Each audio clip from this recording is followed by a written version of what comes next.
Okie dokie. So hopefully everything should be live and you should be able to hear me loud and clear. And as always, welcome to this, the third episode of Beyond the Breakthrough.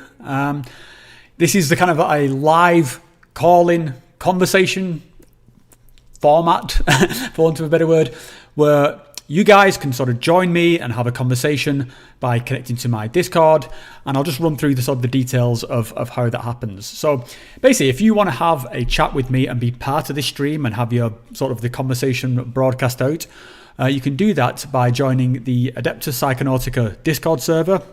There should be a link to it in the description below, or you can find one in the channel banner. There's a link there. If you join the Discord server, and there is a channel there called Stream Calling, click into that.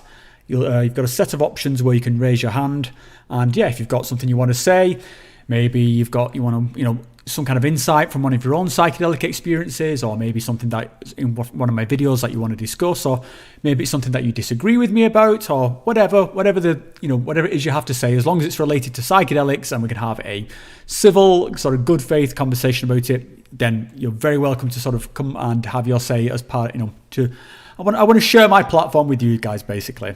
And the last couple of weeks that we've done this, we've had some really awesome conversations. So I'm looking forward to having some more of those tonight. And there are just a couple of little house rules around that. If you are going to join and you've got something that if you're going to come and say something, please make sure that you've got something in mind that you want to talk about. Don't just try and sort of wing it on the spot. And also make sure it's something that we can talk about. It's not necessarily just like a platform for you to sort of preach or evangelize, but personal insights, personal experiences are very welcome. Also, as in the previous weeks, there's been quite a few people who wanted to talk, so please be mindful just about the amount of time that you're taking up. We want to make sure that we get through as many people as possible. And if it's going on for too long, I might have to cut you off. It's not intended to be any sort of any offence from it or any sort of indictment of what it is you're saying. It's just so we can fit everybody in. And as I mentioned, disagreements are completely welcome, but it's got to be a friendly, good faith conversation. And if you just want to if it turns into a rant, then you might end up getting kicked.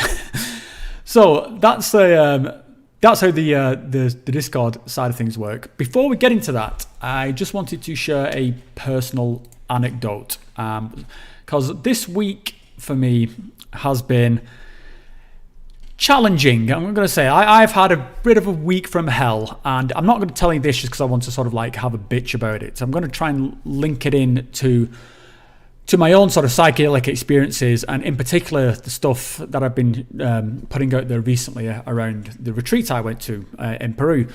Because typically when you go on one of these retreats, you're going, to try and, the term is to heal or to reset, and you come away sort of feeling very refreshed, very sort of, clear-minded, and sometimes there's I think a misconception that this is going to be a permanent state and that this is you kind of good for the rest of your life. And I've said, quite a few times in previous videos that this is not necessarily the case, that this is, there is a high from these experiences. I think, it's referred to as an afterglow, and it will kind of subside. And that's absolutely fine and that's normal. But life will throw these challenging experiences at me or at us. And there can be a feeling of like it's all gone away. Like, shit, what happened? Like I'm stressed out again now. It's like I've undone all that work. Everything that happened on that retreat has just gone away. And I just want to kind of share a little bit about what's going on with me this week and how I've sort of managed these events. So basically, just to kind of, again, not to go into too much of a sob story, but on Monday of this week, I had a phone call from my kid's school telling me that I needed to get there quickly because my son had been in an accident and there was an ambulance on its way and he needed to go to hospital. And this was kind of especially unsettling because I live in Switzerland, I'm from the UK originally, but I live in Switzerland. And so when you're having these conversations with a Swiss native, there's a bit of a language barrier, and all I could hear was, your son's had an accident, ambulance, needs to go to hospital, get to school quick. And I was, shit, it was ultra stressful. And I got there and he was on the floor outside the school in the playground. He was just lying there still. He was surrounded by paramedics. And yeah, just like any kind of parent, my ass just completely dropped out. I thought something terrible had happened. As it turns out, I mean, something bad had happened, but not completely terrible. He'd broken his arm playing basketball. He'd fallen in a funny way. And so, not the end of the world. He was in a lot of pain, a lot of distress. But yeah, it could have been a lot worse. And I was glad that I could be there for him and sort of, hold his hand while he was getting bandaged up and stuff. So then I got home from the hospital with him, and I went back to work. And then I got home from work, and about an hour or so later, my wife Rachel walks in, and she's just covered in blood, and she's got blood pouring out of her mouth, and she's holding several of her own teeth in her hand. And what's happened is she's taken a fall and just landed on her face, and just sliced her chin open and smashed in a lot of her teeth. And so, yeah, it was back to the hospital again while they stitched her up, and she's been completely shaken. She's been concussed all week, and it's just been a really shitty week from hell. So, yeah, what's the point of this sub-story? The point is that this challenged that kind of inner peace that I'd had from this retreat.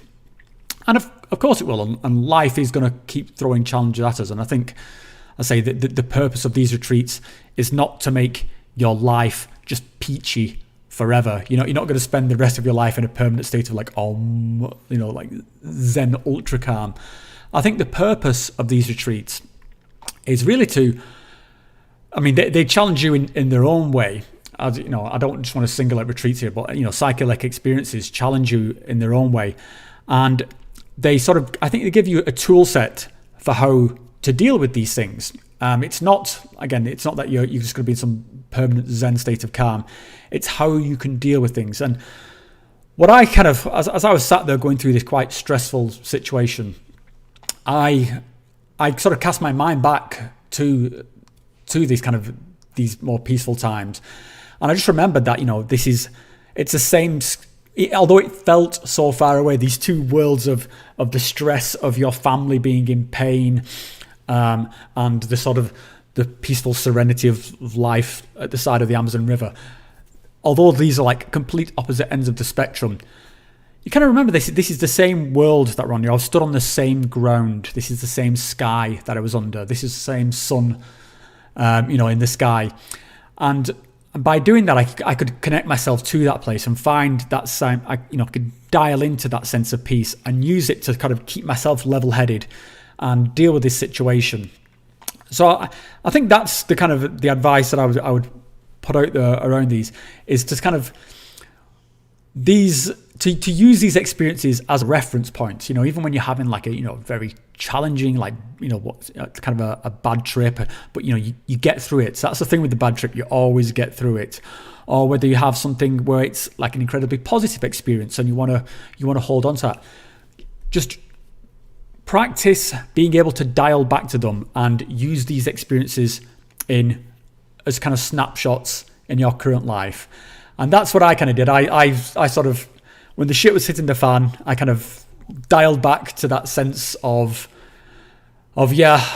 peace and sort of clear-mindedness and being present. And I could use that to sort of really I hope, I don't want to big myself up here, but hopefully be a kind of a position of, calm and strength and compassion for my family as they're going through these painful times. And yeah, I just want to, it really also gave me a big sense of gratitude for my family, because yeah, there was a kind of a moment there where you're just thinking the worst and it's like, shit. So yeah, I guess I'm still kind of processing all this, but it has been a very challenging week. Also, I just want to give a bit of self-indulgence, but I want to give a big shout out to my daughter, who, her mother's been out of action, her brother's been out of action, and she's really stepped up this week and helped me out a lot. So I just want to big shout out to my family, and yeah, and also all to the people within the community, especially on Discord, who's been supportive. So thanks to all you guys. And I think I will stop indulging myself there, but I hope there's something useful in that. I was just kind of rambling it off the top of my head. And yeah, let's have a look and see if there's anyone who's wants to share some of their own insights. I can see Karina has got her hand up. So Karina, let me just click the button. You should have an invitation to come and speak. Hi, Rob. Hi, Karina. How you doing? I'm good. First off, that was really moving information. I want to give all my love, peace, and harmony to your whole family. Thanks, Karina. I appreciate that. It's you're on the ground.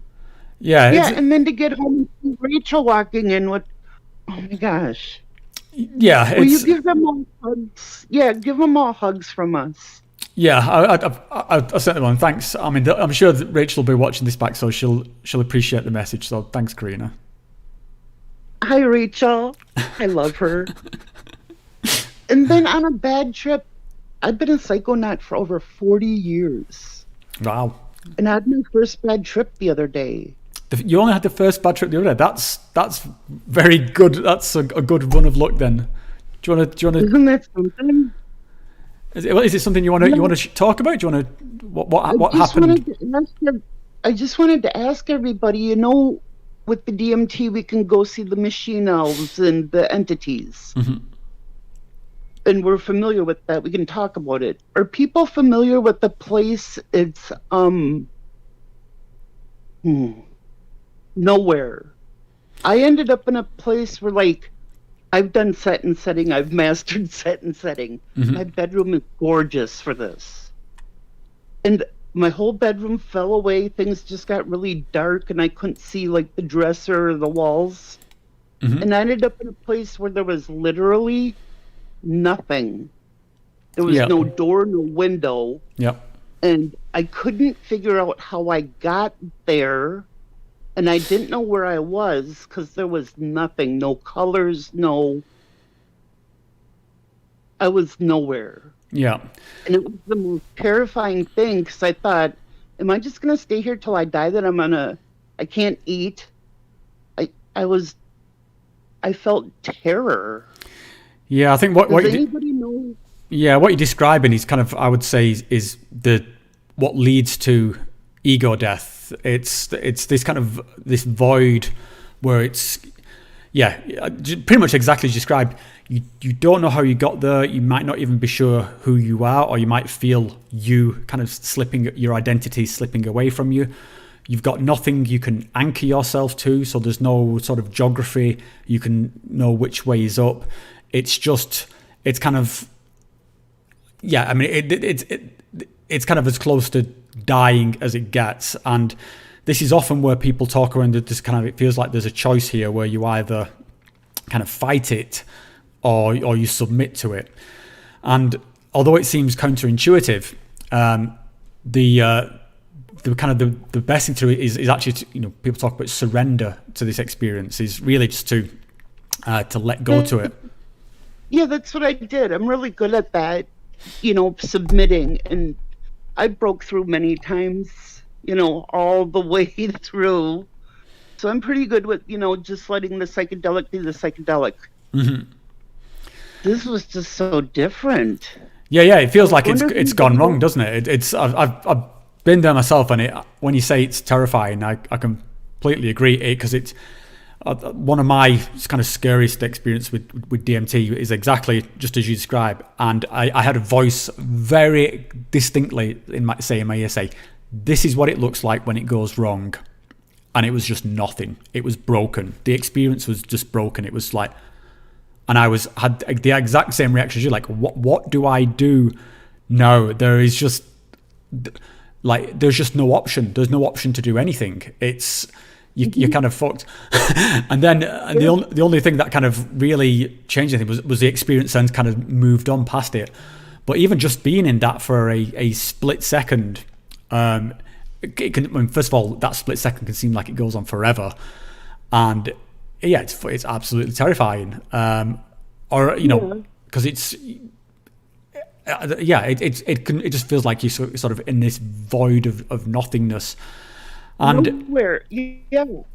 I was literally nowhere. Mm-hmm. Yeah. And you want to chuckle? I'll give you a little chuckle. I happen to have had my phone in my hand And I was able, I guess I was metabolizing this and starting to come out of it. Because in a moment, it dawned on me, I was holding my phone.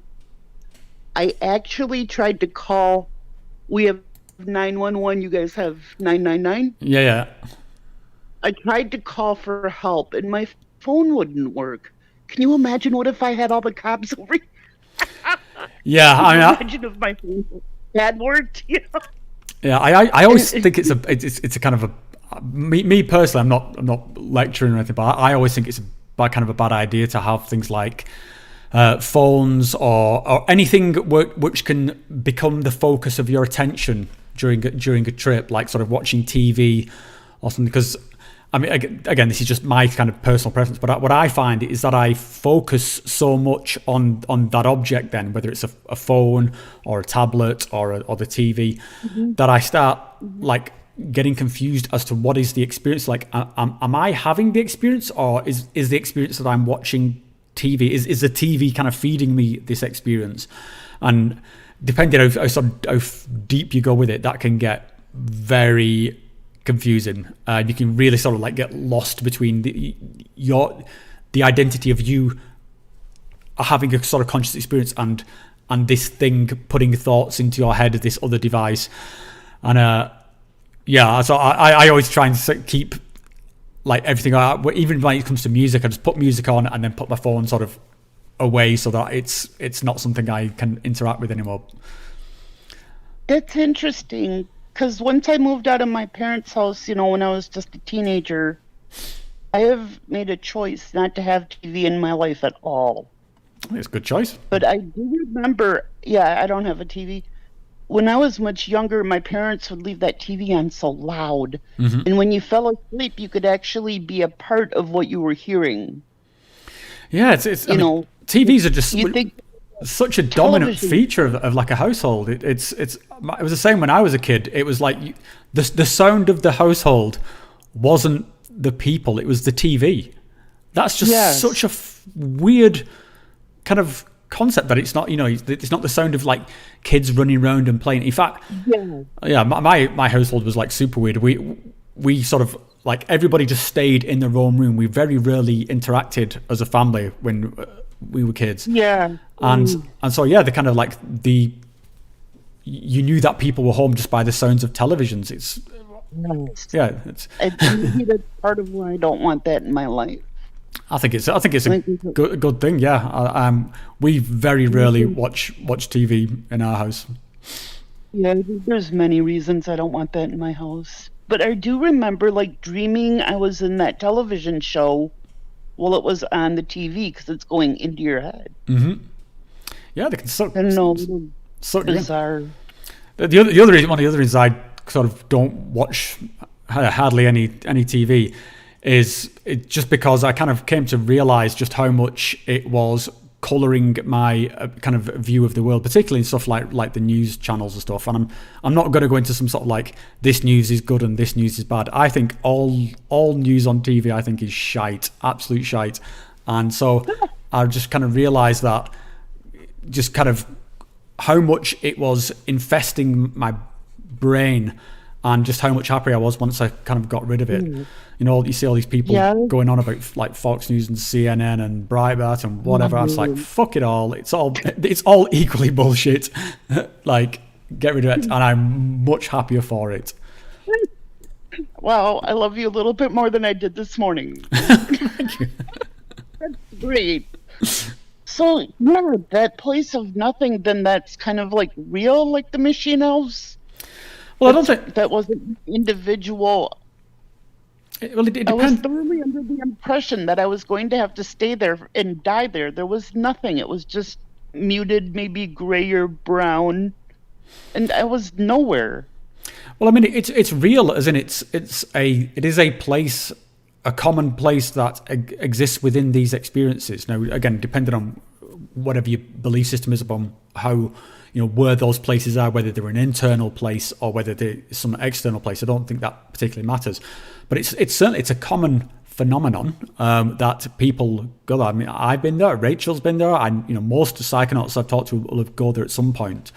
And yeah, it can often be. I actually made a video around sort of, you know, like the dark side of psychedelics and ego death and stuff like this, and this is one of the reasons why it can be a very destabilizing experience, because you can, for some people like that, I mean, it's terrifying enough anyway. For some people, that's just the idea of their identity being completely sort of stripped away and being in this kind of void of nothingness, even for this split second.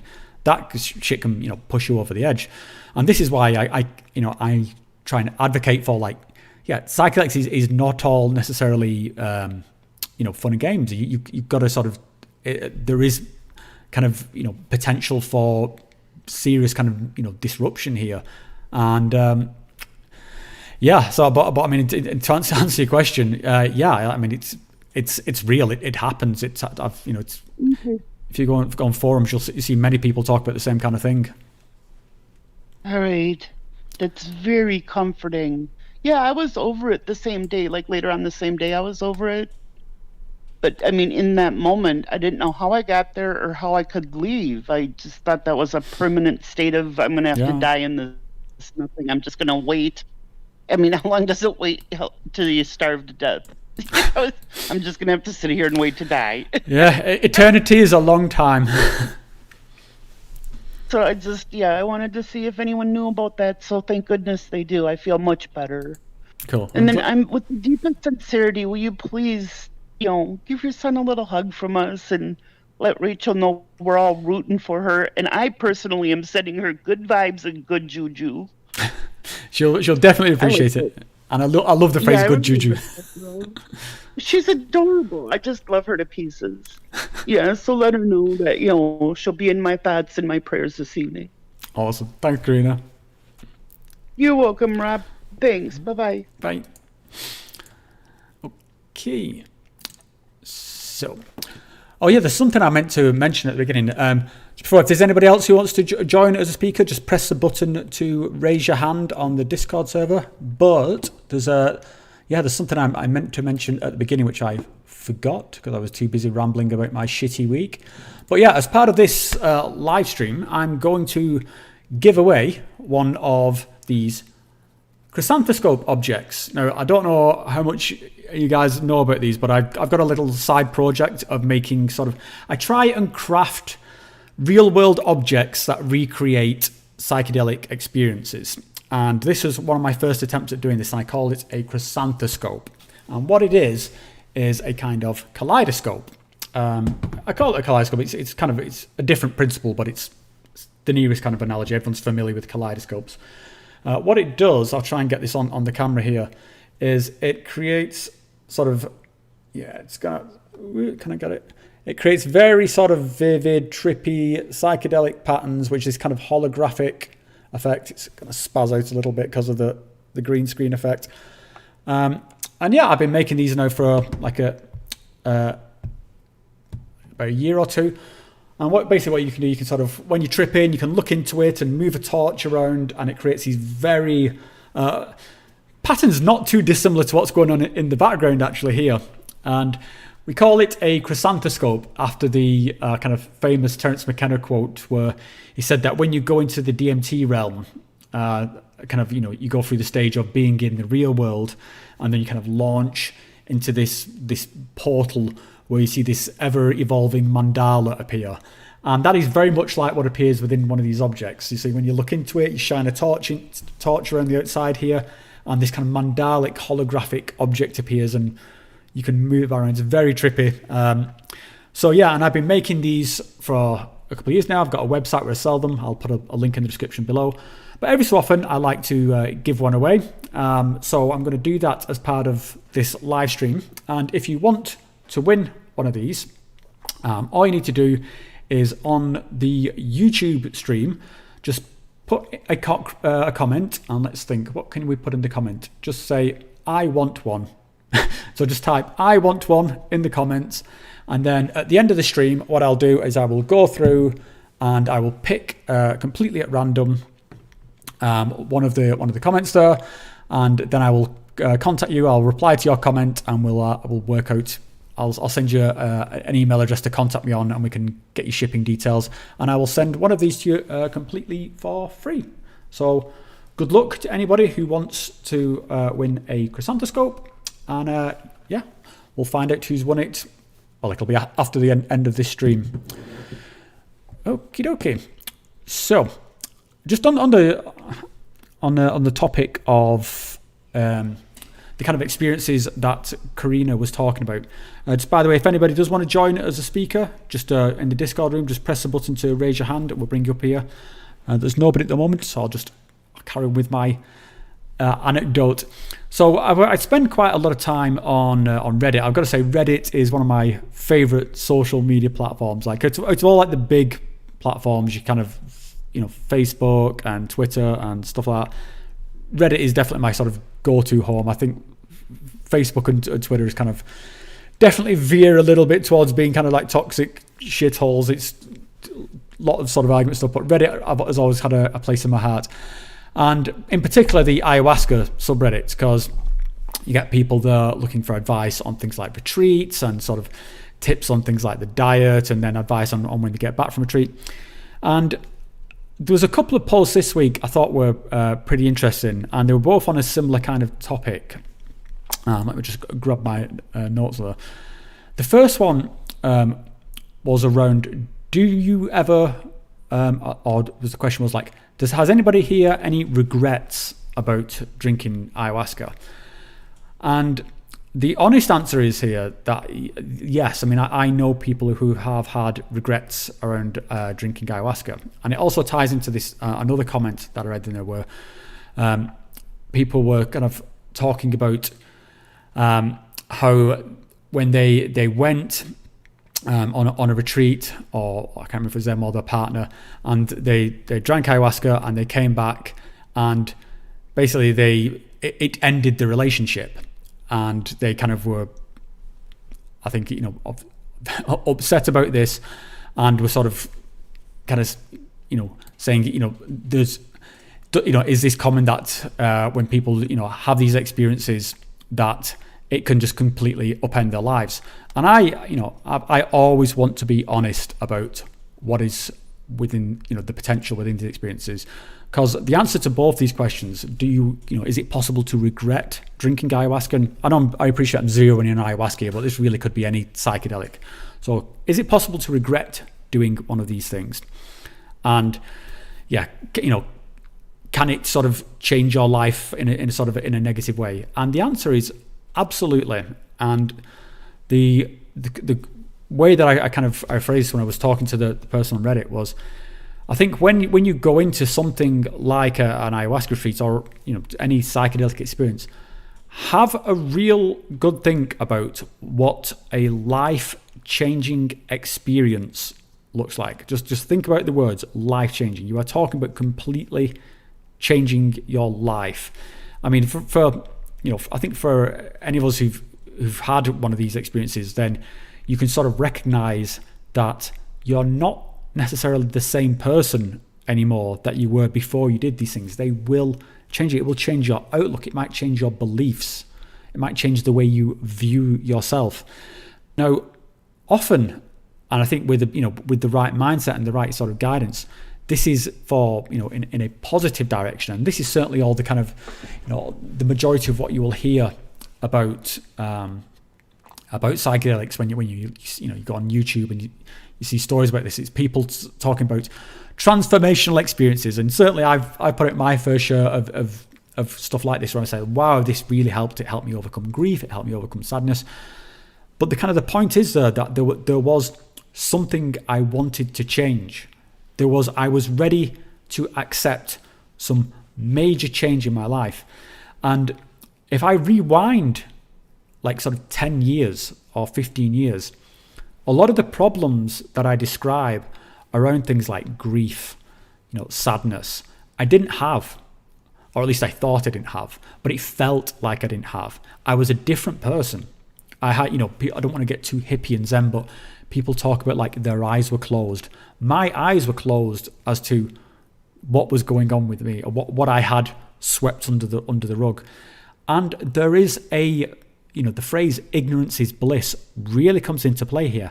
I was ignorant, but because I was ignorant, that pain, that suffering, all that crap that I talk about, this kind of loneliness, I thought I was completely over, like, my mother's suicide. I thought I was completely cool. It was water for ducks back. Done. Yeah, it doesn't bother me. That's that. And then it was kind of, really it was these substances and these experiences that made me realize, like, dude, you're fucking nowhere near over this. You are so fucking not over this. And Rachel will tell, a similar story. She thought she was over things like her eating disorder. And so really what these experiences do is open your eyes, but it's not always in this kind of, it's not in this way of like, it opens it up like to do, wow, level 10 consciousness, blah, blah, blah. It opens up in like a way that shines a spotlight on the kind of, the truth of your life. And in some cases, and I think particularly this was in the case of the person I was talking about on Reddit, the truth of their life was that they were not in a happy relationship. I'm obviously speculating a lot here because it was a Reddit post. I don't know the person's entire backstory, but I'm just going off what was there. And they were quite honest and sort of open about it. So I don't think I'm reaching too far here, but they weren't in a happy relationship. And again, you can have a sort of an ignorance is bliss situation. If any of my, any people here, like fellow people from the UK, will be aware of things like soap operas like Coronation Street or EastEnders, where you have these couples who don't even particularly seem like they like each other, but they live together. It's like the classics like Jack and Vera Duckworth from Coronation Street. And you could be in a relationship, you can be in a cohabiting relationship where it's more or less just like a survival partnership. You're not really in love, you're not really nurturing each other, getting anything from each other, but that's how it is. And you can get into a kind of a rut with that. And then when you do something like, some kind of psychedelic experience, and it just shines that fucking spotlight straight at your life, and you're just thinking, what the fuck am I doing? I'm completely unhappy here. And this could be, it's not necessarily just a relationship. This might be, you hear people getting this from their job. They just realize that they're stuck in some job that they hate, or that they're, that they feel kind of unfulfilled, that they've not done what they wanted to do with their life, all these things. So you could view these things as very positive changes, and I think they are positive. This is an invitation for you to do something about it. You can know that you are kind of aware of the truth of yourself, know that you know yourself a bit better. You can make some changes to get yourself to be the person or in the place or in the career or in the whatever that you want to be. You can seize that opportunity.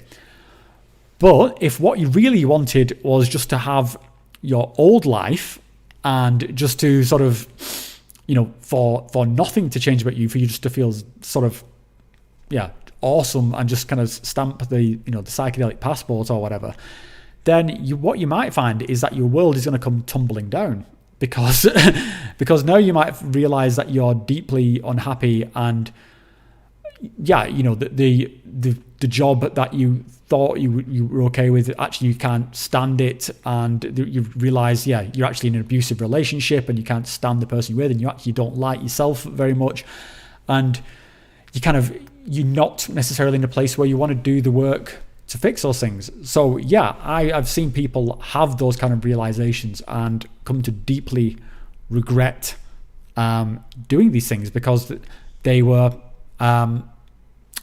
it was more blissful being in ignorance. So that's something I just kind of wanted to share that. I've actually I won't go too much into the kind of the details of people I know who've had that, but what I want to say is really strongly consider what a life-changing journey means to transform your life. And I think a phrase I would use here is a phrase I had in mind around my recent trip out to Peru, was pilgrimage. And I think I talked about this actually a little bit on the last episode, but I think although pilgrimage, it sounds a little bit pretentious, I think I think it's actually a good word, because you can go on a journey or a trip, and a journey is going from A to B. You can go somewhere as like a tourist, like I go on vacation with my family, and we go there, we go from A to B, and we sort of, we take in the sights and stuff like that. But a pilgrimage is something where you're setting out to change yourself. The person who comes back is not the same as the person who goes. This doesn't have to be a literal trip, as in like going to Peru or something dramatic like that. Even, you can do this as a psychedelic experience in the comfort of your own home, but it is, if you have that mindset that you are setting out to change, then don't be kind of surprised, or be prepared at least for when the person who comes back is changed. And that's something where you're gonna have to then kind of work on integrating that into your life, whatever that means, whether it's kind of addressing your relationships, addressing yourself, the kind of the things where you look at yourself in the mirror and think, oh, I don't like this about myself, I'll sort this out one day. You might find that the voice is telling you need to, really giving you a sort of what feels like a hard time though, because it's shining this kind of spotlight of truth on yourself. So hopefully, I think I've gone off on a bit of a tangent there around that, but I think I say the message is life transforming. Think about what transforming your life looks like, and make sure that you're ready for it.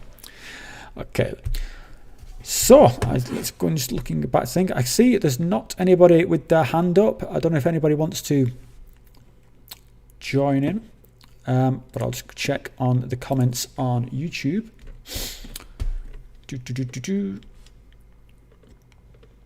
Oh, first of all, I can see there's quite a few comments here regarding to my my woes, the woes for my son and wife. So again, I just want to say a big thank you to everyone who's been supporting. It's like I said, this all happened on Monday, and I think it's been a stressy week, and I just, every time someone sends a little bit of support, it does help. So I'm genuinely grateful to all of you. Some comments, firstly from Truckergal. Do you consider psychedelics as an outside source or a source that comes from within? So I flip-flop a little bit on this, but I would say I'm more than that. I'd say like 90% I lean towards a source from within. And I think there's a few reasons for that. I think personally, it makes I don't want to say it makes more sense, but I don't know, it resonates more with me. I think having it be an internal journey makes sense as to why there is this internal healing. If I have something I want to address, then the idea that I'm going into myself and I'm addressing that within. And when I say within, I realize I'm gesturing at my own body here. I don't necessarily mean it's like here. Wherever consciousness is, whether consciousness is purely within the brain or in some sort of like field that's generated, like gravity or something, then wherever it is, it's a personal journey. I don't believe that this is something where I'm going through a portal necessarily to another dimension. But again, you can sort of, define out what do we mean by dimension, because consciousness itself could be, a kind of dimension. But I think as a framework, I think of it as an inward journey with kind of like archetypes. I feel that's why there's a sense of lineage to it, because it feels like there's a sense of inward connection to it all the way back through sort of your ancestry. I feel that I always get a strong sense of humanity to it, like I've referred to this as like a universal consciousness, a spirit of humanity. I feel it's there, and and I think it's. I also think there's something a little bit cheap that doesn't sit too well with me, like that. If this is something whereby I can take a substance and aliens just fix me magically, that feels a bit cheap. It doesn't feel like I've done the work there. So that's my personal stance on it, Trucker Gal. I think it's an inward journey, something more in line with kind of like Jungian sort of psychoanalysis, the sort of, the inward figures, the archetypes, that sort of stuff.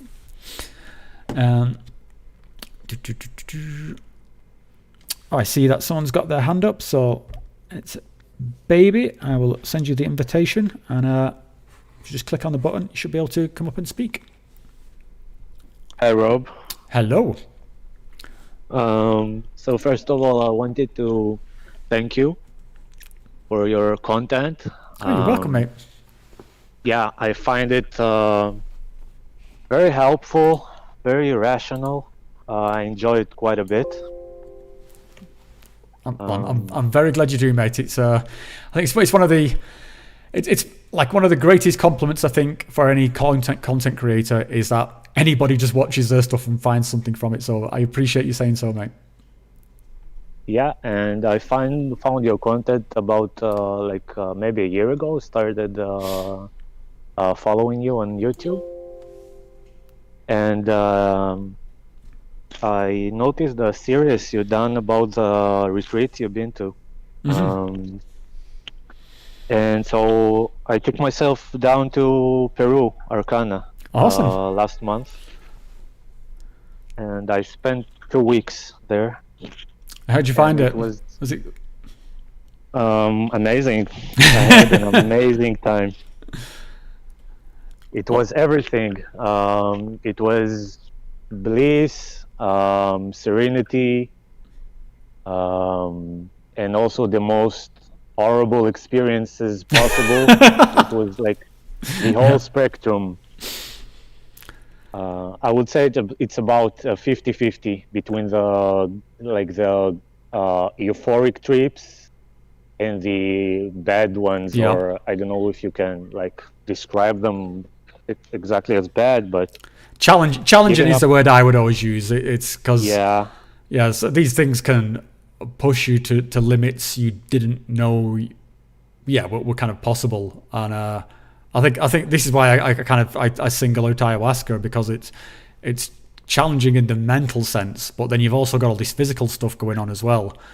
And you just find yourself in this kind of culture that is nothing like your own. And I think that's like just the best secret for you. It's challenging, but it's meant to be challenging. That's the thing. That's what you sign up for. And it's I would even say it's a battle, struggling a battle, or riding the most horrible roller coaster possible. Mm-hmm. But when the ride is over, you just feel like you've accomplished something, like you went through this journey and you overcame it. Yeah. And you learn so much about yourself, and the thing about the spotlight shedding light on the most darkest places within yourself, the places you usually repress in your normal consciousness, they get a spotlight on them. Oh yeah, they get moved to center stage. I think the way I always think of it, because I often get asked why on earth would you do this if it's as challenging and as physical as what you say it is? And I compare it to something like I've run marathons or done endurance races. It's that same thing. You kind of push yourself to see what you're capable of. And I've been halfway through a marathon, and my legs will just be absolutely killing me. I realize I've still got a big long distance to go. It's not pleasant by any stretch of the imagination. But when you get there, when you cross that finish line and you've kind of dug deep and you've learned something about yourself through pushing yourself that bit further, even though it was uncomfortable, it's it's character building. It's challenging in a positive way, just like going to the gym or and so that's the kind of the comparison I would make there, and that's the reason why I do it. For sure. And I would consider myself quite an experienced psychedelics user, but it was my first time doing ayahuasca or DMT. And on my second trip, the first trip was I was pretty far out already. But on my second trip, I just felt like, I mean, I know shit about psychedelics. Like, Yeah, man, I can relate. I just discovered like the most amazing experience I could even imagine possible. Was it still Justina there and Misael, the shamans? Misael, I met him at the Sacred Valley. Mm-hmm. But in the jungle, we had Agustina, Mm-hmm. Carlos, Mm-hmm. her son, Yep. and another shaman, and like the four shamans singing the Icaros together. It's was fucking like crazy, isn't it? It's the best concert in town for yeah. sure. And this is something I think it doesn't come across in when you do like these reviews or when you talk about it, but I think even if you took the ayahuasca part out, the spectacle of having these four shamans singing this thing is kind of mind-blowing in its own. When you mix in like a headspace of the most intense psychedelic experience ever, it's unbelievable. It's just the kind of cacophony of noise and sort of and harmony that comes out is just I remember like being there the kind of the first night in this recent retreat. I've never heard anything like it. It was just to have, I think we had four of them. Yeah, there was four shaman on when I was there. It was bonkers in like the best way. So I'm glad you got to experience that, because it's kind of a rare thing to have like four shaman going at the same time. It's nuts. It was amazing. I think it has to do with them being from the same lineage or a family even. Yeah. And they're so connected between each other on the ceremony that they just create this amazing masterpiece, blending into each other and like singing on top of each other, and everybody has his own rhythm. Yeah, it's like a call and a response, and there's like it just happens organically, and because it's not like they sit there in a practice room and practice these things. It just fucking comes out of them. It's far out, so amazing. Yeah, love it. Well, I'm glad you had an awesome time, mate. I learned so much about myself, and but the thing is, like, there was a reason for me going to this retreat, and it basically was, I was feeling like my life, I was living like this grim kind of life.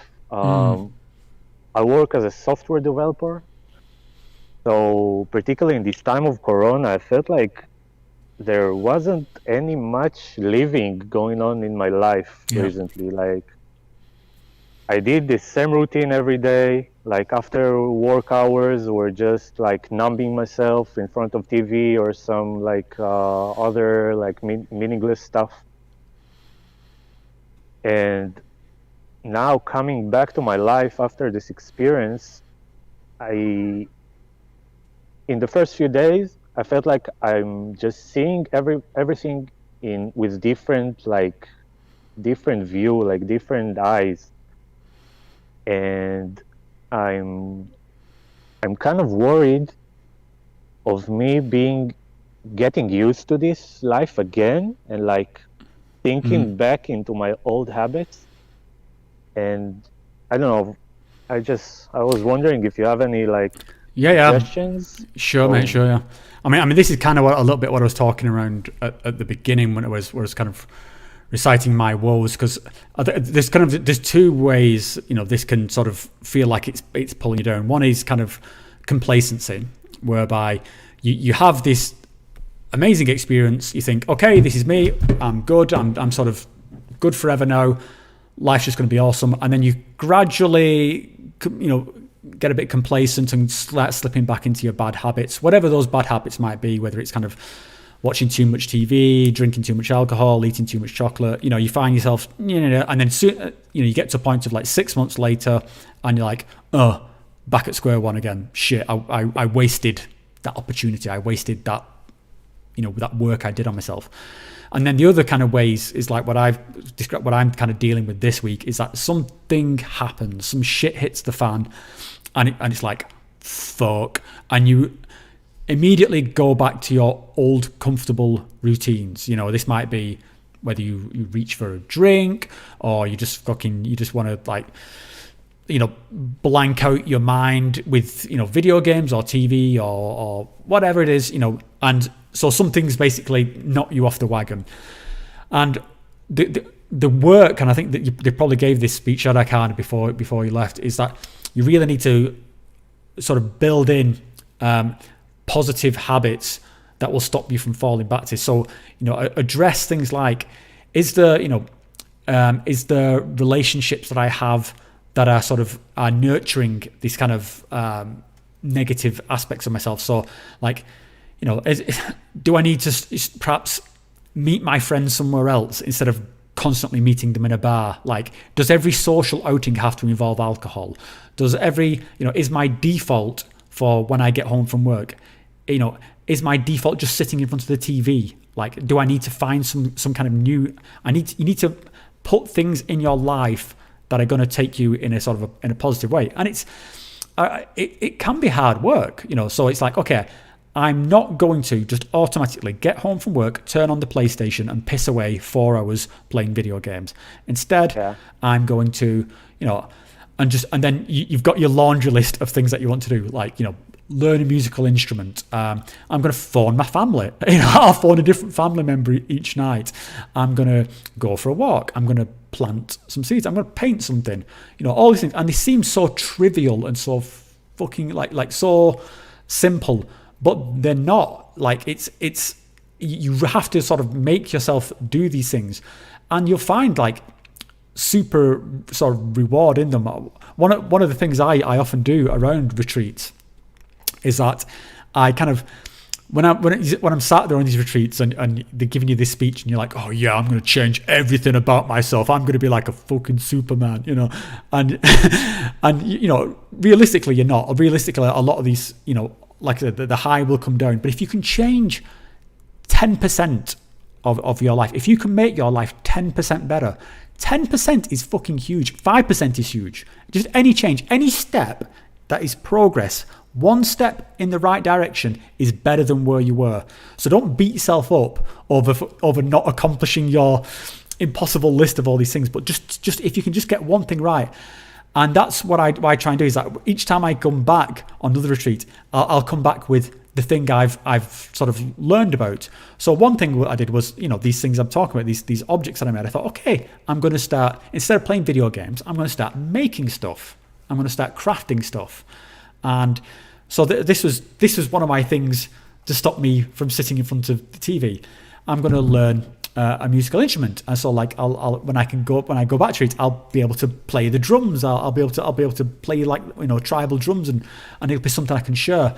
And it's a way of giving myself these little benchmarks of something through. So that would be my advice. Kind of just first of all, don't beat yourself up over it.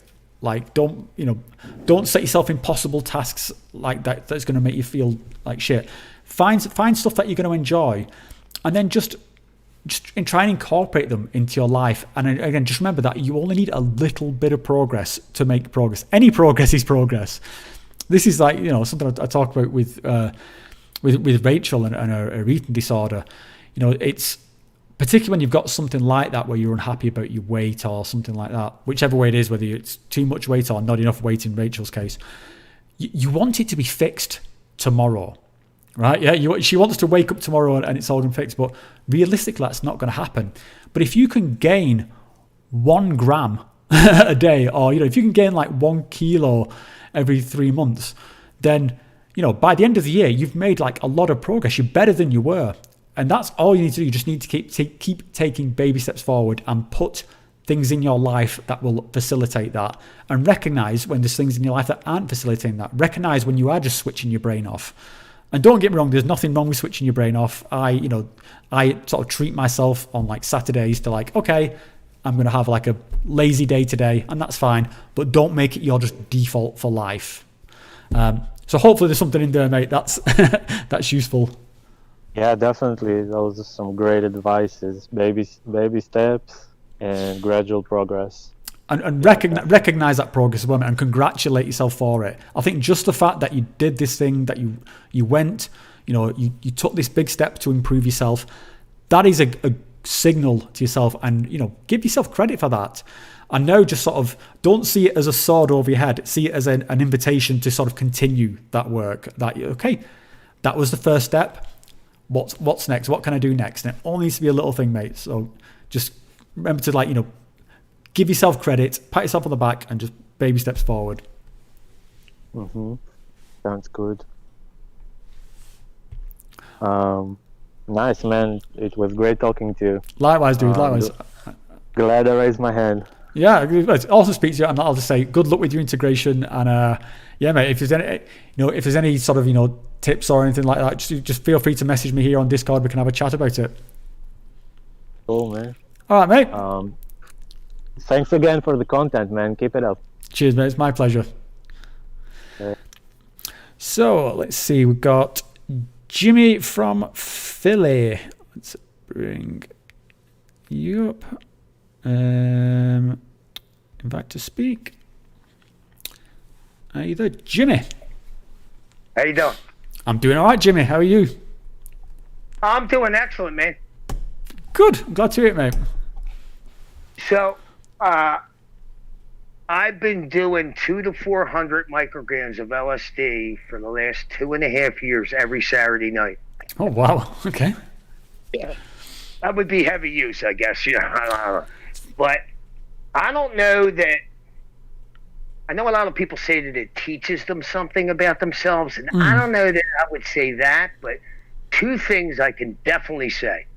I'm much happier and I'm way more creative. There's no doubt about it. The creativity's through the roof. I like to make people laugh, and I always wanted to start a YouTube channel, right? But I was just like, what am I going to talk about? I mean, now you can't shut me up, but and I was going through all this bullshit, and then one day on a trip, I was like, you know what? Fuck it, just do it. And I did it. I just did it. And I don't know technology. I'm a boomer. I'm like 58. Like, Discord's driving me crazy trying to get a hold of you, but I'm doing it, and I'm tickled pink, and I'm really, really happy about this shit. And LSD definitely had something to do with it. I mean, there's no doubt about it. It's just no doubt. Yeah, man, I would agree, especially on the creativity part. I think that's a kind of a universal thing that comes out of these things, is that they stimulate creativity. I think they stimulate a desire to connect with other people and share things like experience, share stories, and share say creativity. And I seem to be, how can I put this, more solution oriented. Like, before, I would focus on the problem, bitch about it, wish it wasn't there. And now I'm like, okay, problem, what's the solution? You know what I mean? Like, boom. And maybe that sounds crazy to some people, but I had some things going on, and the LSD seems to have helped me form a bridge of some kind. That's the best way I can put it. I can't really articulate it that well, but it seems to have. It's hard to explain. Yeah, I think it's like what we were talking about with the previous call. It's this kind of spotlight. I think it really does kind of zero in on what's going on with you, and so like as you described it, a kind of a problem. And so it's okay. Well, I've got this. What am I going to do about it? It's like, am I going to sit here and just stew on it, or okay, I can do A, B, C, solve that problem. Now, and again, this is just like I said with the previous call. That's your baby steps. Move on to the next thing, and you can chip away at these things in your life like 1% at a time, and then as you move through your life, you get you're 5% better, you're 10% better, and these are huge. Like, people think that this is like insignificant amounts of positive change, but it's fucking huge. Yeah, I seem to be making big leaps quite a bit. And I get like insights and stuff, and I get like these what can I say? They're almost like visions, and not when I'm tripping, when I'm actually sober, but I get like these clear insights on what to do. Like, it just pops into my head, like, oh, you know what I mean? Where'd that come from? Can I just ask you, because you mentioned that you're doing this like every weekend. Do you not find that there's some kind of tolerance building up? Is it still like every time you do it, is it still you're still having the same kind of depth of experience? Here's what goes on. Now, when I was, first doing it, like in other words, the tolerance, like the peak doesn't last as long, and generally the most of the event is over in about 5.5, 6 hours. Mm. Which kind of is good in a way because, I'm all right with that. But now before, I don't know. It's there is some tolerance. There's no doubt. But from what I understand, 80 to 90% of the tolerance is gone after a week. Mm. And 2 weeks doesn't make that much of a difference. I mean, I've been thinking about taking a break, but I like doing it.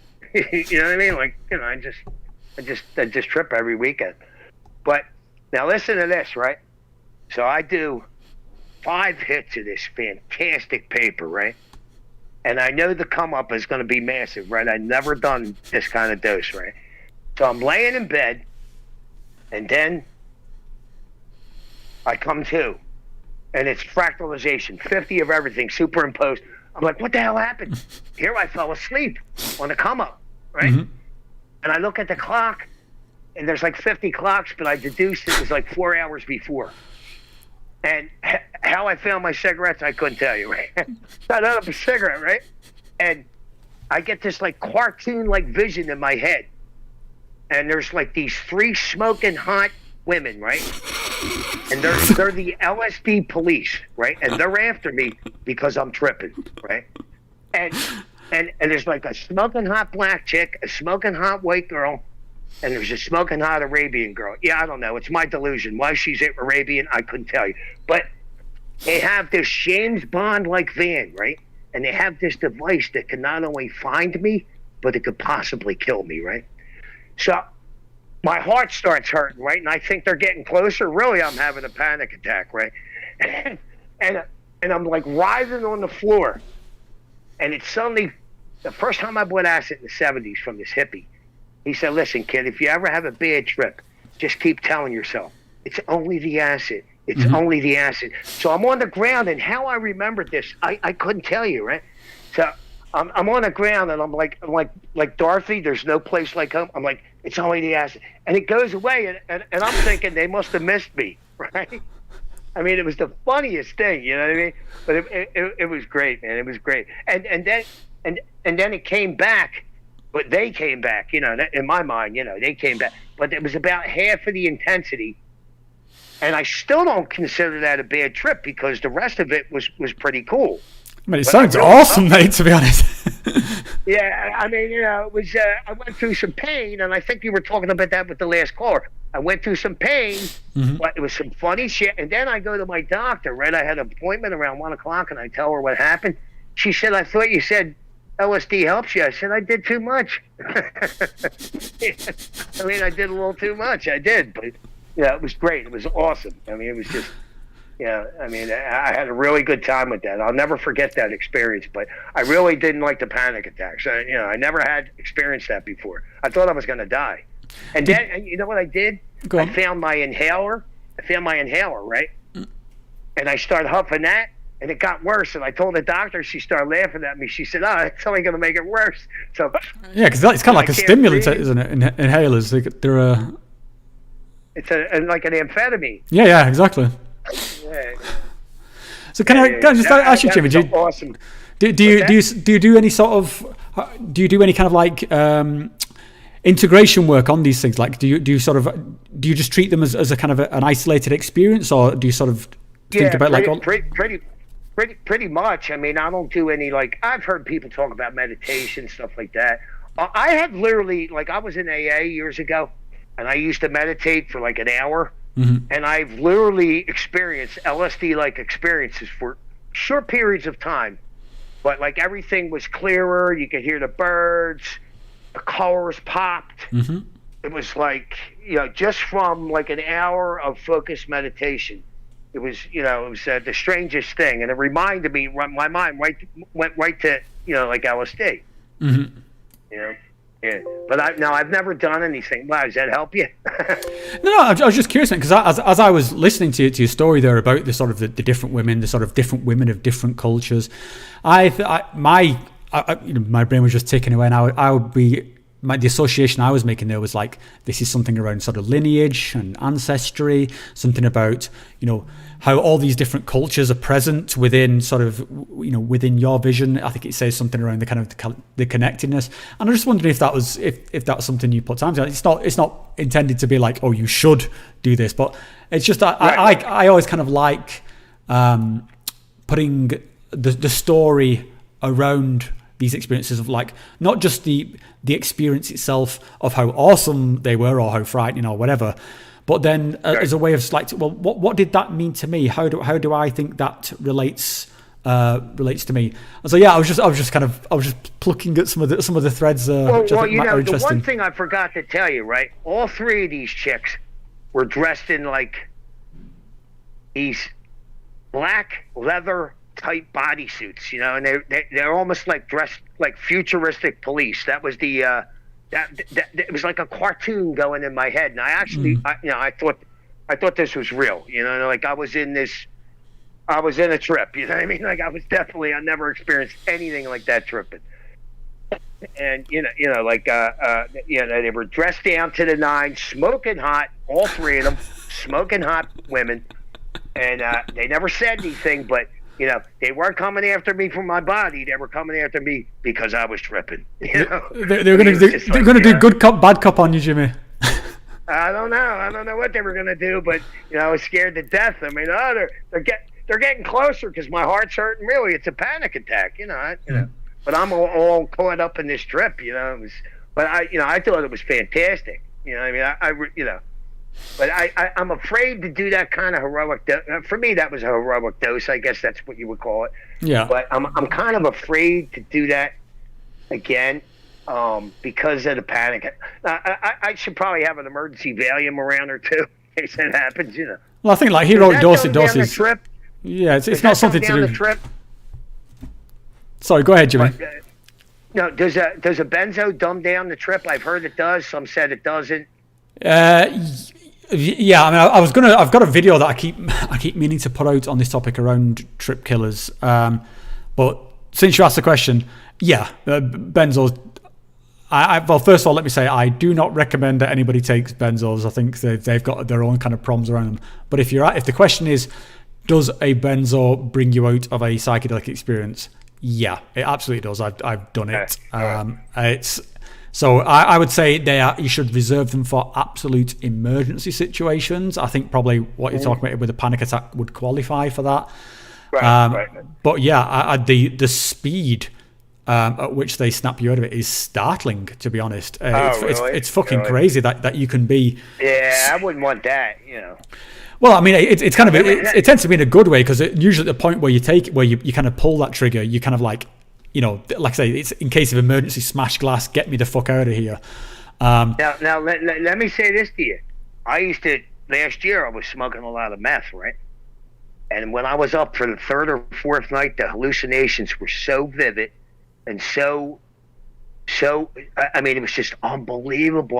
I'm interacting with the hallucinations in my room, and all I need is a little bit of light from the microwave, and like I would go in and out of psychosis.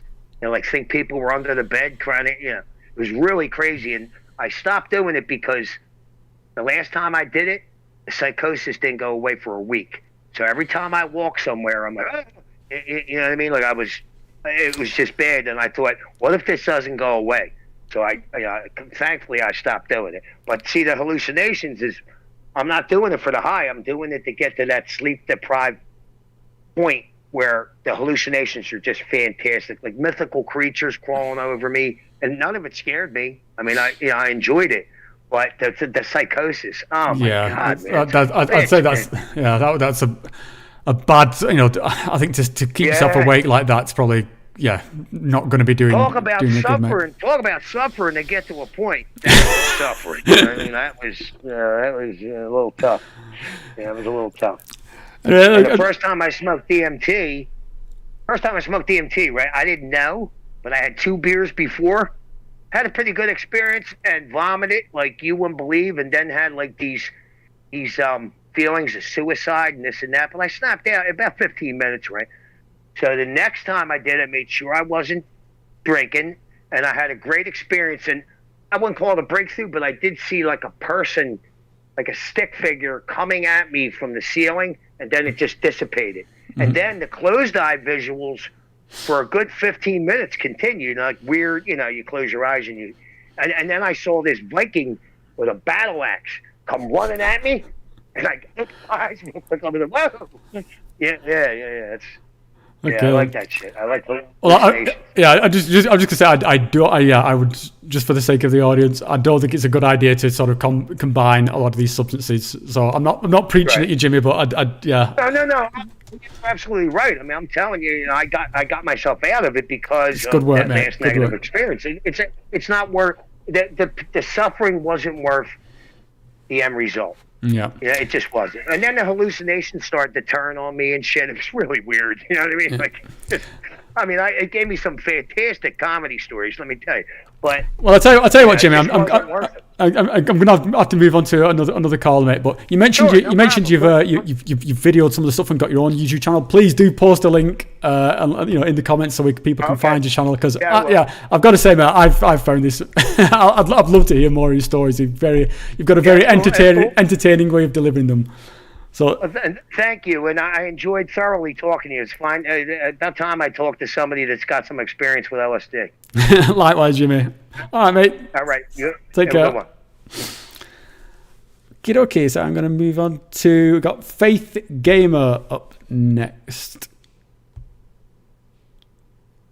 So Faith Gamer, you should have a button that you can press to... Hello. Hello, mate. How you doing? Hey, I'm fine, and you? Yeah, I'm as well as I can be, given the stuff I laid out at the beginning. Okay, sorry I wasn't here in the beginning. I just yeah, no worries. All I'm saying is just I'm having a shitty week, mate. But it's always a pleasure to talk to you guys. So cool. Yeah, I enjoyed your first emission. I was here before, and I enjoyed the talk. So I thought I could come again and tell another story. Of course, please do. So today I'm gonna tell the story of my basically bad trip experience, the big bad trip experience of my life, and the idea of never getting down of a trip that some people talk about. So for me, before it was like a myth, and I believed it to think that you could stay high forever. First time I heard about mushrooms, I was like told that you can. Yeah, eventually it can be fun, but sometimes you end up your whole life believing that you're a cactus. Or yeah, a lot of horror stories that go around. People. You end up tripping forever. You never come down. All that kind of shit. Yes.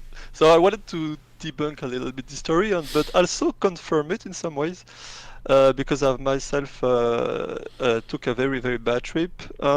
Actually, it wasn't. Well, it was a mix of psychedelics. At the time, I was in a festival, and basically, long story short, we took for 1 week multiple drugs, including LSD and some dissociative, not ketamine, but something related. And what got me, so all the stuff got me already a little bit, how to say, head in the clouds, and started feeling like maybe people was actually maybe reading in my thoughts. It became like it's funny because when you hear the story of people getting mad, and if you didn't experience it before, you can think, but never in my life I will believe something so stupid like people reading my thoughts or thing like this. But actually the way it come in, it's so it's step by step, little by little. It comes to you, and you don't even realize that you're starting to have these thoughts, because they are very sneaky in some ways.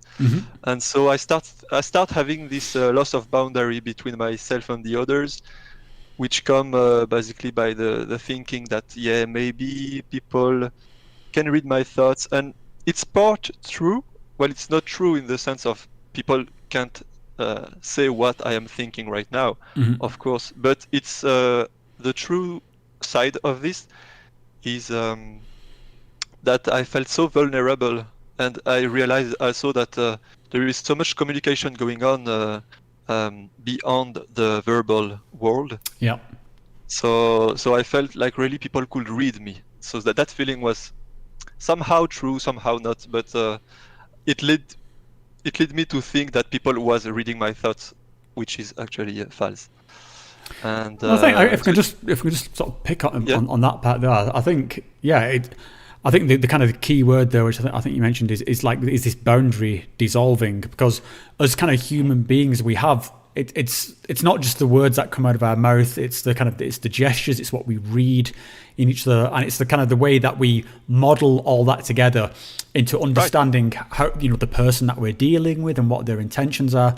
And then when you deepen these experiences and all those things are kind of mushing together, and your own sense of who you are and how these kind of communications work is itself kind of like dissolving, then I mean it's not. I won't say it's real as in like it's not telepathy, but it's real as in you are going through something where you are in a completely different state, and the way your brain is modeling the relationship between yourself, and other people is now completely different. And I'm with you. It completely feels like sort of something telepathic is going on. And I think that this is one of the things when you're in a situation like being at like a music festival or something like that, it can get overwhelmed because you're not fully in control of that sort of setting there. So now it's not just like your group of friends. You've got, your boundaries are dissolved into a crowd of people. That's a lot. Yeah. but please continue. Yeah, and that's the tricky part. Yeah, because as you mentioned it, it feels real, and in a way it's real. It is, yeah. It's the tricky part is the way you rationalize it, and this can lead to problem like thinking people like thinking crazy stuff in general, and believing it and attaching to it. So that's basically what happened to me. So 1 week's going on, small dosage, not big trips, but at the end of it, I start slowly, days after days, getting higher and higher in some way. Then I smoke this spliff, and this is the decisive spliff, I will say, the decisive joint. And I smoke this joint, and instead of going up and down, I go up and then up and up and up, and I just keep getting higher and higher and higher, up to the point where I feel a complete loss of boundaries between me and the others, and I'm scared the shit out. And at the same time, I realize how it is a fantastic experience in some way. But at the same time, I'm completely scared the shit out of me, because I am really thinking that people are completely reading into me, and I feel vulnerable and scared. And so what happened is that I run away the festival, leaving all my stuff behind me, taking taxi and train station. I was in survival mode at this point, and at this point I started really becoming more psychotic. I had like thinking that everybody was speaking regarding me, like everybody speaking or everybody laughing or everybody saying something. It was like a secret message for me, and I interpreted a lot of stuff. And this was rough. And at the end of it, what happened? Well, what happened next is I go back to my mom. I try to find comfort here, but obviously she don't know so much how to deal with this kind of situation. So it's just it keep escalating, because all you need is a little bit of chill, people listening to you, and time going on, and everything is going better. But my mom was really scary, and she kept trying to help. She was doing her best, but it's very hard. So we tried to see doctors, and it went actually doctors didn't help me at all. It was the opposite way, because I kept having this triggering effect of paranoia, and so they called an ambulance, just because I was a bit. He wanted to take my temperature in my ear, and this made me have a little bit of oh no, I don't want this, and so he called an ambulance. He overreacted basically, and people around me kept overreacting. All I needed is chill, dude, and they were just reflecting my own fear because they are so scared about how I am in this moment, and so long story short, I end up in a psychiatric hospital, and all they keep doing to help me is the complete opposite of what I need, and so I had a lot of medication which wasn't at all getting me down, and isolation, which is the worst thing you can do. All this stuff, man, and at the end of it, what helped me get out of this was really simple things, just seeing people being listened to, and being around people with confidence and calm. And I realized that as a society, we are completely lost to help people like I was in this moment. Yeah, it's grounding, mate. That's what you need, isn't it? You just need someone to listen to you, to sort of reassure you. Right. Really simple things. Yeah. But I've seen so many professionals, and that's a little bit the point of my story. I am amazed how so many professionals in the mind health, some way. Mental health. Psychiatrist, mental health, yes. In the mental health field, so many people, and none of them seem to really know what to do. And it's crazy. Yeah, I mean, I think that's certainly the kind of the reflective of the mainstream at the moment, and this is why when people have sort of raised the question, like should psychedelics be legalized, and I'm kind of I certainly think they should be decriminalized, but as legalized as in like should they be completely freely available, I'm not so sure. At least not at the moment, because the societal framework is just, as you've just like painfully described, is not there.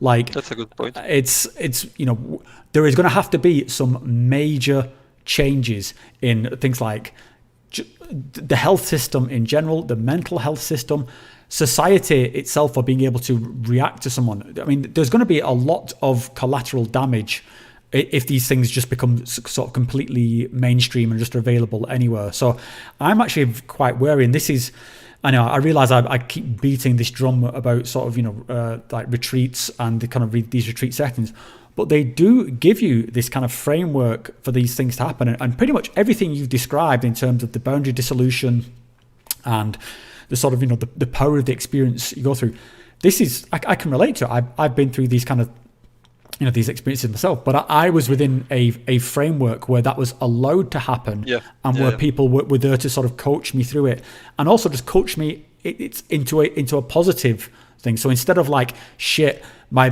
boundaries are dissolving, like, am I now 10,000 people? Am I like, what the fuck's going on? I've got to get out of here. Instead, you can sort of channel that into sort of like, feeling, the connection with yourself and a small group, and sort of all the coaches and the shamans who are getting you through it.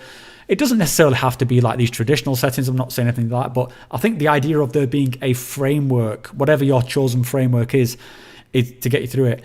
And it's one of the reasons I personally, and again, I'm not trying to preach here or anything, but I personally do not do psychedelics at music festivals for that kind of for that reason, because I just lose myself. Well, I got to learn it the hard way, the importance of the setting and that's the unfortunate lessons of life, mate. Most of these things you do have to learn the hard way. But I mean, how are you doing now? You sort of you Well, I still have well, I had a background, I must say. I got some schizophrenic cousins.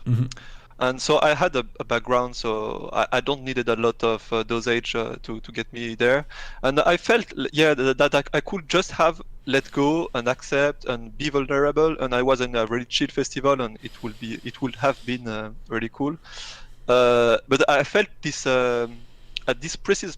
There was really a precise moment when I felt like I crossed a boundary. I crossed a line, like a clear line in between. The previous me, the normal me, my ego, how I was at the time, and then the something. The This, rest of your life. and it wasn't I wasn't like super high on high dosage on anything, so it was really raw, there wasn't like hallucination visuals or music mixing into visual into mixing into, so it was really just a sensation of vulnerability to the extreme. Yeah. And there was at the same time there was a bliss, and at the same time I was completely scared, and so I felt a little bit like I missed an opportunity, but at the same time, this experience is still inside me, and I still learn of it from today. I still learn from this experience, even though it was difficult. Yeah, mate. Well, I mean, the most sort of insightful experiences are often the most difficult ones, and I can certainly relate to what you're saying about it being kind of, simultaneously, beautiful but yet terrifying. I was having I don't know if you saw the video I put out on yesterday, where I was talking to this guy who's like an expert in horror and like special effects. He worked in Hollywood, and we were talking a little bit about the kind of the line between the kind of the beatific, like the angelic, and the horrific, and it's very fine. And I've had experiences of like being in the sense of like the divine, of being like in like a place that's heaven, and just feeling like just an ant, like these things were just like pulling me apart as like a toy. It was beautiful, but I was like a plaything of the gods. It was a really weird sort of fusion of this kind of like, this is amazing, what the fuck is happening? It was so yeah, I can very much relate, and I'm glad to hear that you came through it, and yeah, that you had the insight to sort of learn from that. Yeah, well, I got to admit I still have some kind of side effect from it, but it's mostly my cannabis usage that I've stopped now for a couple of years, but it brings out shit that now I need to deal with, and in a sense it's cool, but in a sense maybe I could have waited a little bit more to learn these things. So that's the ignorance is bliss thing I was talking about earlier. yeah, it's a bit this feeling, yeah. And to sum up, what can I say? At the end of it, I'm pretty okay, and now I am more into the physical part of life, and I still it started a way to me, and I hope everybody who can relate to this kind of story maybe can soothe up some people into realizing that you never, at the end of it, you never get high forever. You can always come back. Don't worry. Well, I do just want to say, mate, because I think with the kind of the story you just related, that I really appreciated the honesty and the transparency of it. Especially we're talking around, how it ended up, and sort of how it factored into your underlying sort of mental health conditions. I think having these kind of honest conversations is really important. So for me too, I want to say thanks for being that, because sometimes people just want don't want to tell the full story, and I think what sharing that is really helpful. Thank you. I thought it could be helpful. I'm glad that you appreciate it. All right, well, cheers, mate. Let's see if there's anybody else who wants to speak. And yeah, I think the last call of today, we'll go with Hyperspace Holiday. So you should have a button there, mate, if you click it. And hello. Yeah, hey Rob, how are things going on your end? They're going all right, mate. I'm getting by. Yeah, good to hear. Did you get a chance to try the extract, the MAOI? Well, I've not, mate. I don't know if you caught what I was saying at the beginning, but yeah, I've had to go into like kind of full on caregiver mode this week. My wife and my youngest, my son, have both had pretty bad injuries this week. So yeah, really my focus has just been sort of looking after them. So I've had a different kind of challenging experience, which has not been related to psychedelics, and yeah, I did actually plan to get stuck into that this weekend. I was going to do it yesterday, but yeah, my plans have just been derailed until I've got to be sort of caregiver parent and caregiver husband at the moment. But but yeah, I've got it. I'm looking forward to it. And just to sort of fill in the background of what we're talking about, for anyone who's listening, we're talking about a harmless extract. So this is the active ingredient that's in things like ayahuasca and Syrian rue, which would allow a DMT trip to be sort of potentiated out into a longer experience. So yeah, I got a recommendation from Hyperspace Holidays here, and I've ordered some in, so I'm looking forward to trying that out, and so expect a video about it hopefully soon, but probably not for a couple of weeks.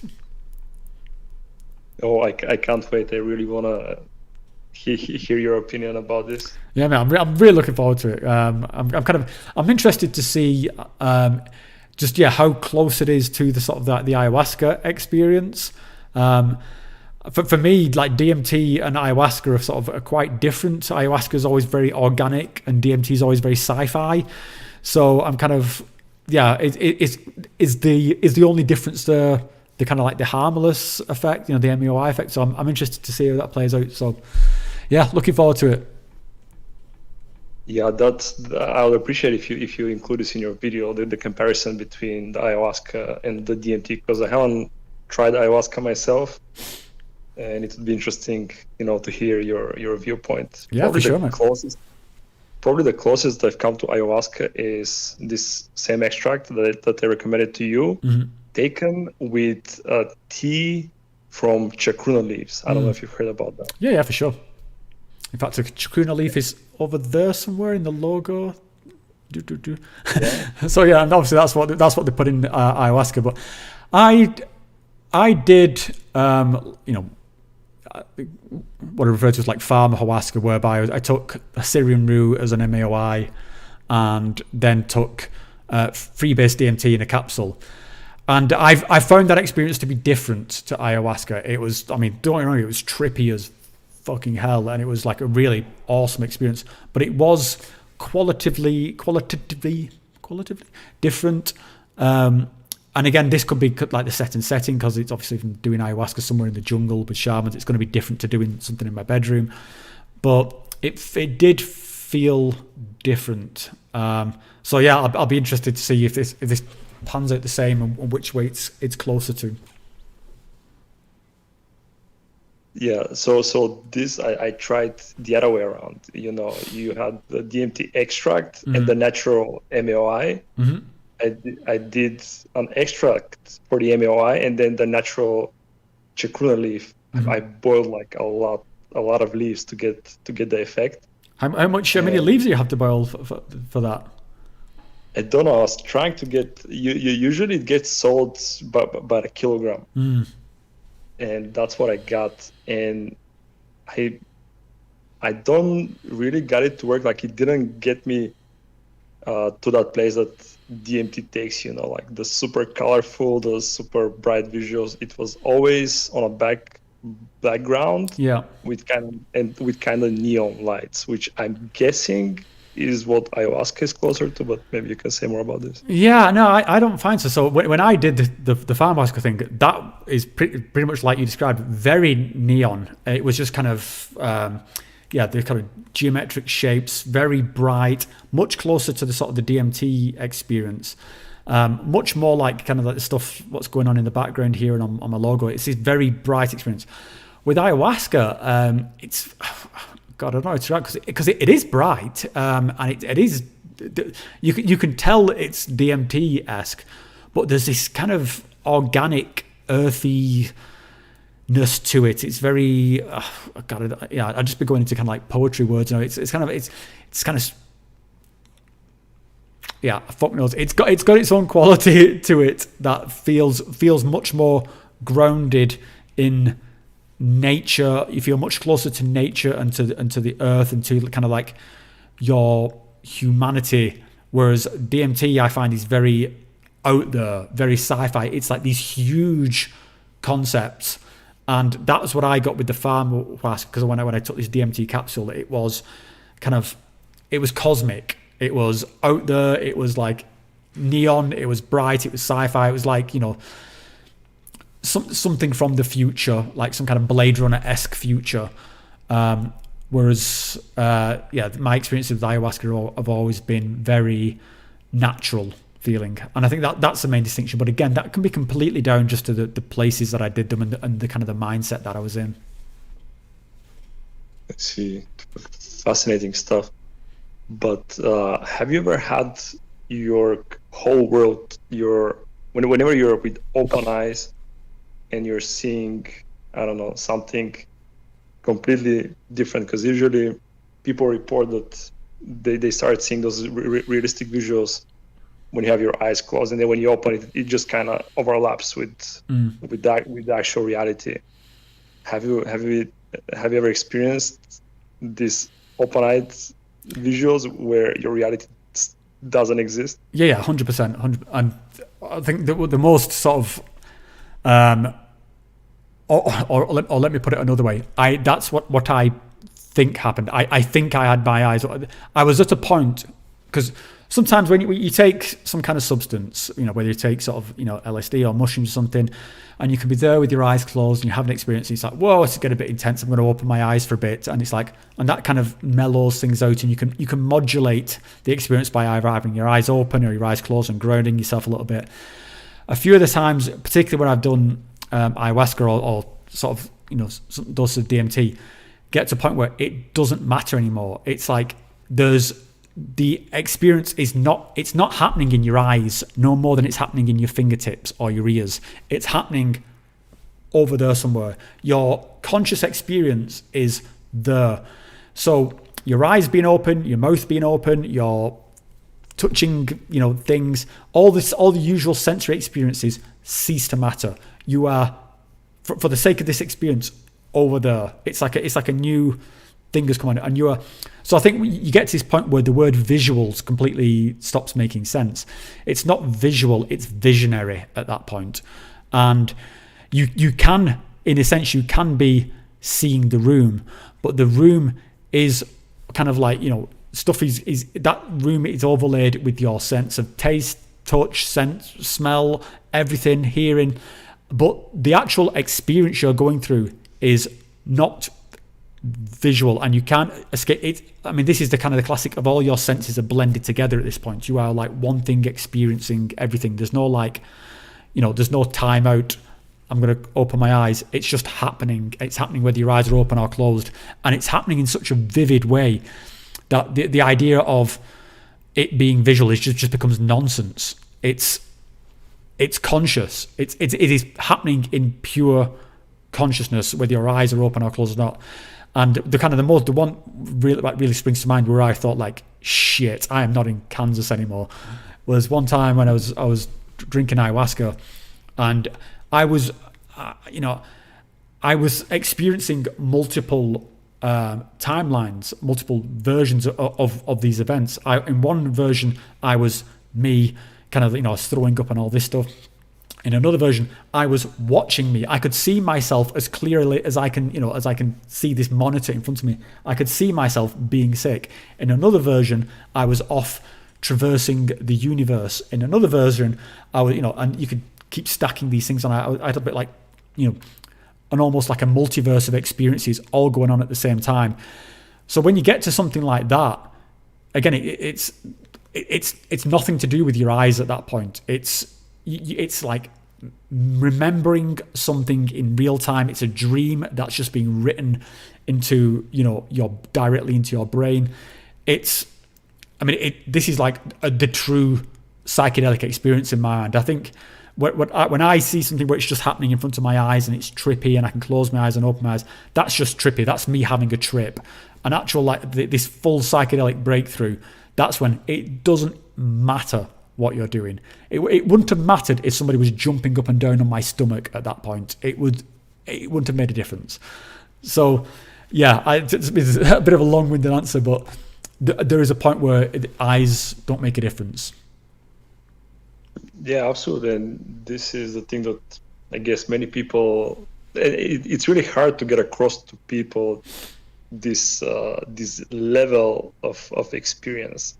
Because, you can always take a little bit of DMT, see a few visuals, for a few seconds. But once you go really deep, then as you were explaining, your complete reality gets replaced. Your touch is sensing something else.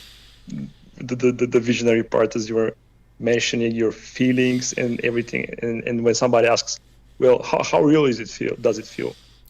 Well, considering that literally all of your senses get replaced with something completely alien, it doesn't really get more real than that. Yeah, it's as real as it can possibly get at that point, because it's all there is. And yeah, there's and more. Yeah, and it's kind of, I think when people like sort of say, like, particularly when people are having like a bad experience, it's like, oh, it's just a bad trip. It's like, at that point, that's your life, that's your existence. And sure, if you can remember that you've sort of taken a substance and that this is all going to be okay, then good for you. But if you're really deep in it, then you may as well be asking a gazelle to like not be scared of the lion. It's happening to that gazelle. You can't just fucking sit there and go, oh well, if I do this and do that, it completely takes over your experience.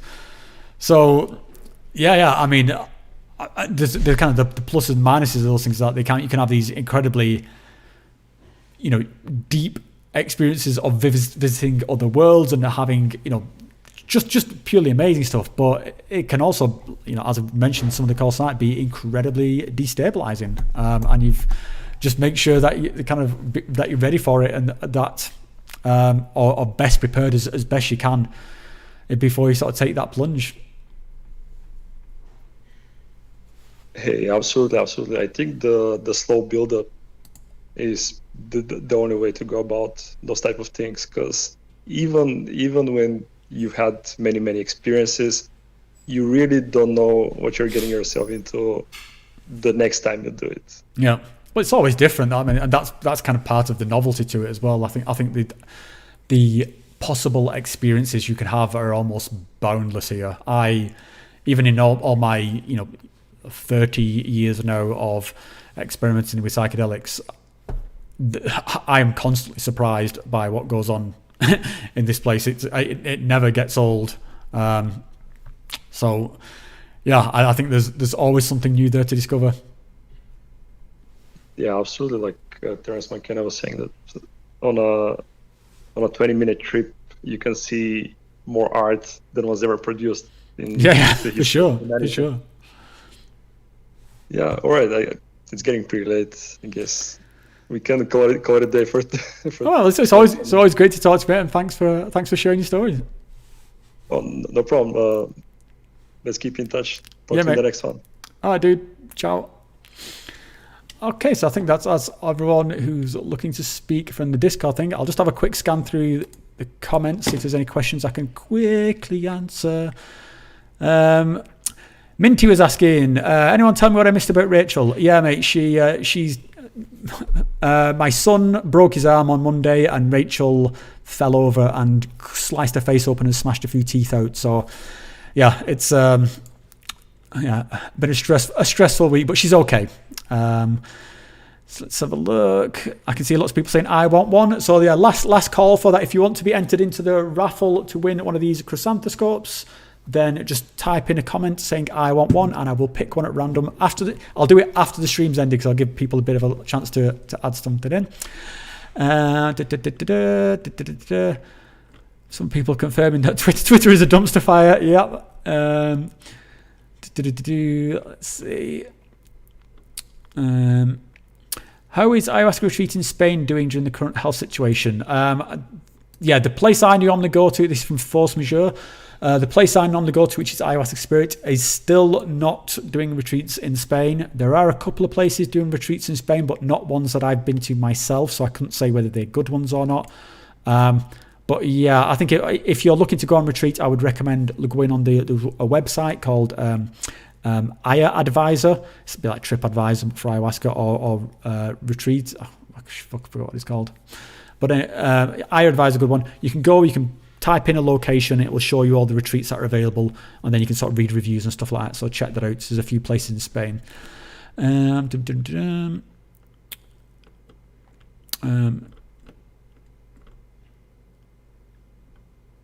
There's a couple of people talking around doing things with vaping tools, but I don't think there's any more questions. So cool. In that case, I will wrap this one up. I just want to say a really big thank you to everyone who participated tonight. Again, I've had a blast doing this, and it's especially because I've had like a bit of a, you know, like I say, stressful week. It's great to be able to connect with you guys and have a chat. So yeah, thank you so much to everyone who shared their stories. I really enjoyed the stories tonight, and yeah, I'll be doing this format again in 2 weeks. So this show, this Beyond the Breakthrough show, happens every 2 weeks. So next week will be a week off, and yeah, we'll join up and share our stories, share our songs, share our insights and our lessons, and I'll look forward to it. So thanks a lot, guys, and I'll speak to you all next time. Usual shiz, if anyone wants to chat, just message me on Discord, leave something in the comments, and I'll try and deal with as many comments and stuff as I can. And yeah, I think I'm just rambling like a knob now, so thank you all.